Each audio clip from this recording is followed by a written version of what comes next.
Your heart is magnetic and it can impact others. Hey, I'm Priscilla. I'm your Houston, Texas nurse. I'm going to help you take action today for a healthier tomorrow. Before you think this is kind of wild, this is a good example of things that we know are going on, but we may not actually see with our eyes.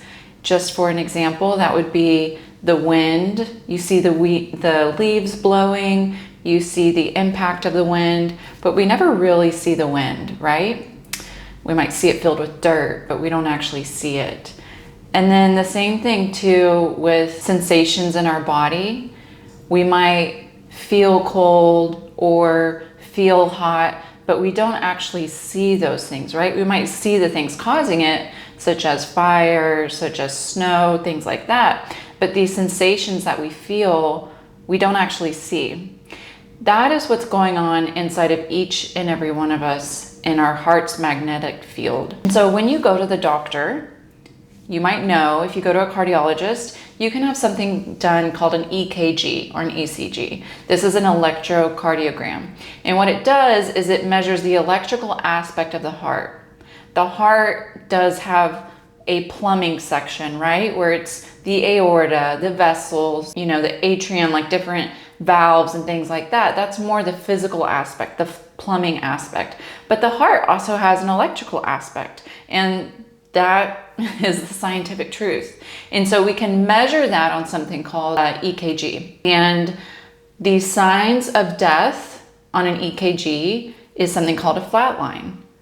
There's no up and down wave. There's nothing. And each of these rhythms can mean something. There are unhealthy rhythms. There are healthy rhythms. There are irregular rhythms. But if there is no rhythm at all, that is a sign of death. And we're alive. And so we should have these electrical rhythms. Electricity is a sign of life, especially in the human body and especially for our hearts. And so our hearts have a magnetic field. It is actually an electromagnetic field. And the heart, out of all the organs in our body, is the most powerful source of this energy. It produces the largest rhythmic electromagnetic field out of any other organ in the body. All organs emit electricity, all of our cells. We as humans emit electricity. And so the heart's magnetic field is 100 times greater than the field created by the brain. And it can be detected up to 3 feet away from the body in all directions.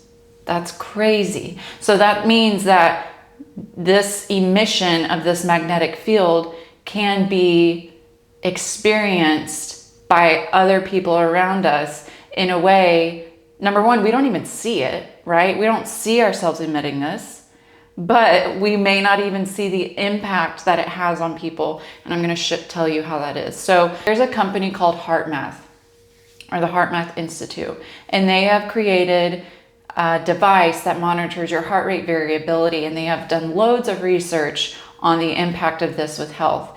And research done there has proven that our emotional state impacts the heart's magnetic field.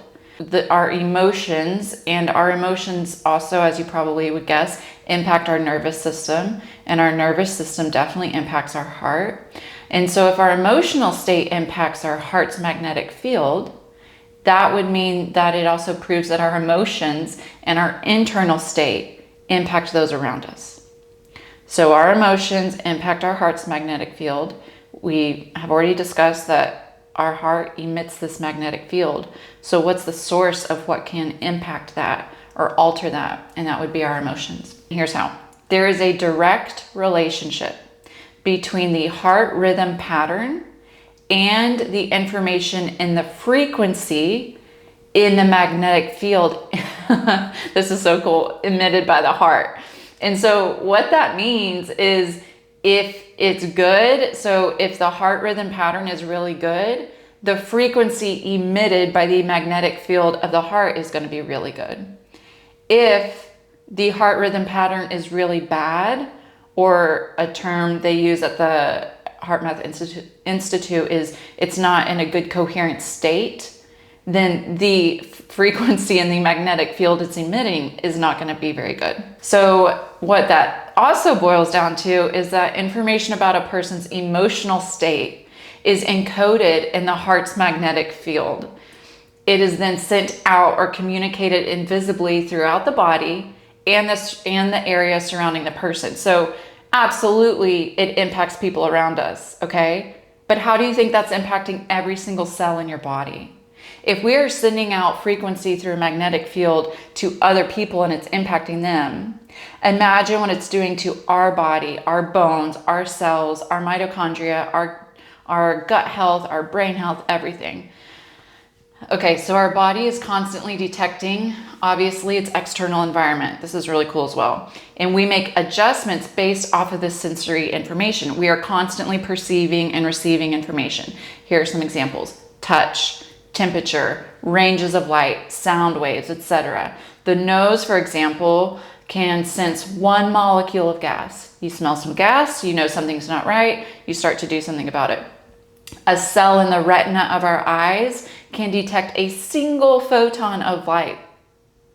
A single photon. We are highly sensory beings. If our ears were a little bit more sensitive than they currently are, it would pick up on the sound of vibrations of our own molecules. Our molecules, our cells, are constantly in a vibrating frequency state. And if our ears were sensitive enough, they would actually pick up on that. Or they would pick up on the vibrations and frequencies sent out by things like plants, trees, flowers, that bees actually hear, right? Things like that. When we look at communication between two people, if we're just looking at communication between two people, we might think about body language. If you talk to someone like this, that's going to be perceived as cold, right? Or the words spoken. If you say really comforting, kind words, we perceive that as nice. Or the tone. If you have a really loud tone, even if you're saying nice words, it can be perceived as aggressive. However, now there's evidence that the electromagnetic or energetic communication system of individuals communicates just below our conscious level of awareness. So you are communicating with the people around you in ways that we don't even know. And it's this electromagnetic field emitted by our heart. So the nervous system acts as an antenna, if you think of it that way too, which is in tune. It becomes like when you tune an instrument, right? You match it to the tuning fork, I don't know the right words, of that sound, right? You want it to be in the right range. Our nervous system is an antenna, and it is tuned to and responds to the magnetic field produced by the hearts of other individuals around us. That is so wild.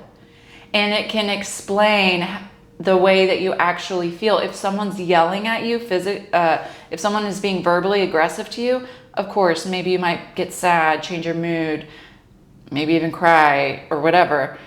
But think about how our nervous system is reacting to things that we can't even see with our eyes.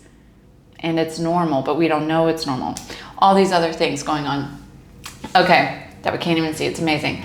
But this is very cool. This is an impactful part. So more surprisingly, rather than impacting someone else's magnetic field only, so if someone were standing right here next to me, rather than me being impacted by their magnetic field, the heart's magnetic field has the power to impact the brain of those around us, okay? So you might think, oh, well, if I spend a lot of time with this person, I might be impacted. My heart's magnetic field, or my electromagnetic aspect of my body and my cells might be impacted by theirs.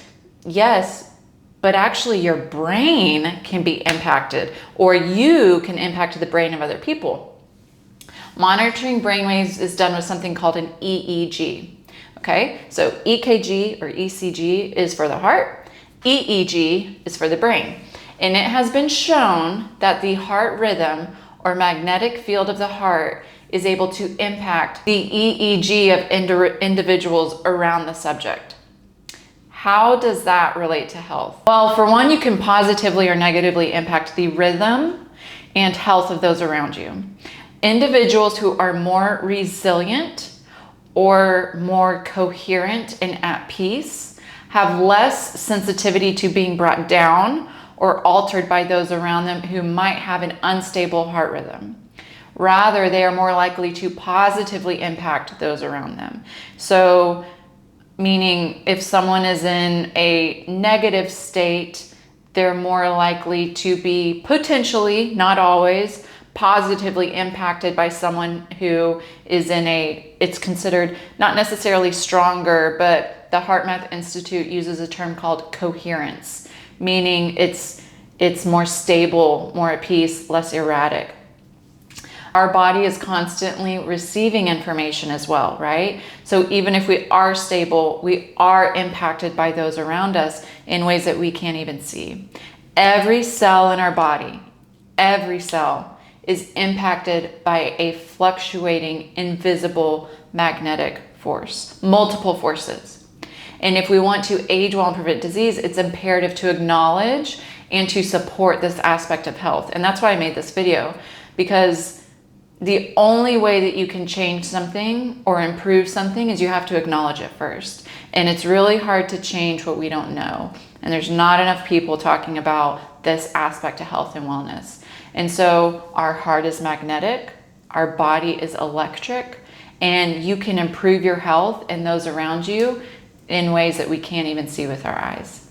So I hope this was helpful. I'll be sharing more information about this in the electrical field of the heart, also the water inside of our body, and how we can improve aspects to this. If you want to get started on improving the electrical aspect of your heart, some things that you can do is to do something called grounding. It's where you put bare feet, bare hands, your body on the earth, whether it's on grass, on dirt, connect with the earth, sand at the beach, in water, things like that. Because the earth is constantly emitting electrons. It's like a source.